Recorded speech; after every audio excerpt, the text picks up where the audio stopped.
ओम श्री सिद्धभैरव नमः. बघा आज काय झाली घटस्थापना. आता या घटस्थापनेचं दुर्गा महात्म्य याचं महात्म्य एक दिवस नारद शंकराकडे गेले आणि त्याला विचारलं बा या दुर्गा महात्म्याचं घटस्थापना करतात याचं महत्त्व काय. त्यावेळेला भगवान शंकरांनी सांगितलं की ही जी उपासना आहे ना, शक्ती उपासना, ज्या वेळेला शक्ती उपासना करतो त्यावेळेला काय करावं लागतं, ब्रह्मचर्याचं पालन करावं लागतं. आणि भूमिवर झोपण आणि उपास, ज्या वेळेला माणूस भूमीवर झोपतो ब्रह्मचर्याचं पालन करतो. ज्या वेळेला रावणाला मारायचं होतं तेव्हा रामाने ही उपासना केली आणि मग सेतू बांधून आणि रावणाला मारलं. ज्या वेळेला कौरवांना मारायचं होतं त्यावेळेला पांडवांनी ही नवरात्र शक्ती उपासना केली. आज प्रत्येकाला आपल्याला ह्या विज्ञान युगामध्ये आपण पाश्चात्य विचार घेतले आणि पाश्चात्य विचारामुळं आपलं ब्रह्मचर्य, महत्त्वाचा विषय ब्रह्मचर्य पाळलं शक्ती उपासना येते. आणि आहार नियंत्रण, आपलं आज काय झालं आहे, ब्रह्मचर्य नाही आणि आहार नियंत्रण नाही. आणि आहार नियंत्रण नसल्यामुळं काय झालं, शक्ती ही गमावली गेली. म्हणून शक्ती उपासना करा. आपल्या घरात जी स्त्री आहे, स्त्री ही काय करते, तिची भोगा करता नसून तिच्यापाशी भावही पाहिजे. ज्या वेळेला तुम्ही भाव जीवन जगाल त्यावेळेला तुमच्यापाशी शक्ती उपासना येईल.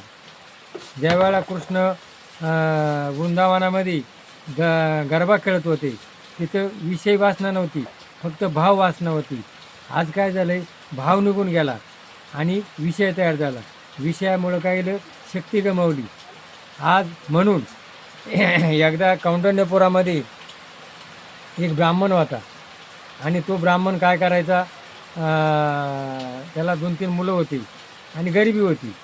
गरिबी असल्यानंतर त्याने काय केलं, ते गरिबीमध्ये त्याला मुलांना अन्न नाही खायला. तो कामाला जायचा आणि मुलं एक वेळचं जे एकच वेळा जेवण करायची. आणि मग तो त्याने काय केलं, तिथे एक ऋषी आला आणि त्यांनी सांगितलं तर तू शक्ती उपासना कर. आणि मग त्यांनी नवरात्राचा 9 दिवस उपास केला. आणि मग असे काही दिवस केल्यानंतर तेव्हा शक्ती त्याला प्रसन्न झाली. आणि मग शक्ती प्रसन्न झाली म्हणजे एक हे विज्ञान. पण शक्ती केव्हा प्रसन्न होती, घरामध्ये आपल्या स्त्री असती, स्त्री कोणती असो, तिचा जर तुम्ही सन्मान केला तर तुमचा विकास होणार आहे.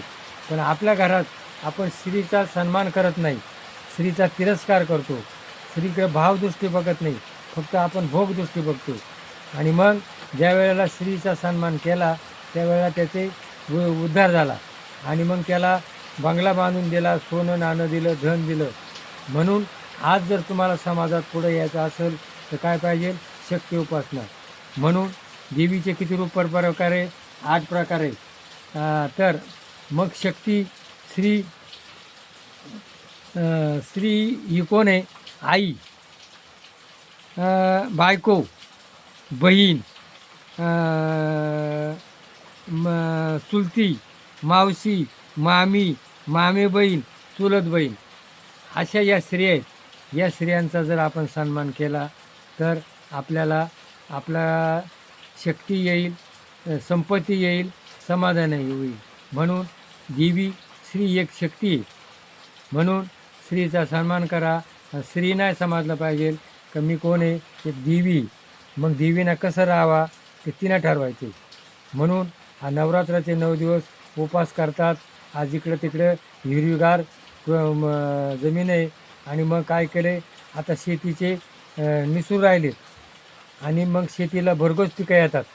आणि पिकं आल्यानंतर आपण देवाला शक्ती उपासना करतो आणि आपल्या घरात धनधान्य भरपूर येतं. आणि मग 10व्या दिवशी आपलं काय मारायचं आहे, रावण.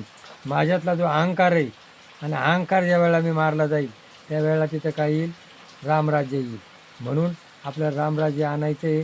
रामराज्य आणण्याकरता अहंकार करावा लागेल. हे 6 विकार आहे आपल्यापाशी, 6 विकार सोडले पाहिजे. भावदृष्टी जर आपण ठेवली तर आपल्याच रामराज्य येईल. म्हणून जगा आणि जगू द्या ही आपली संस्कृती आहे आणि संस्कृती उभी करायची.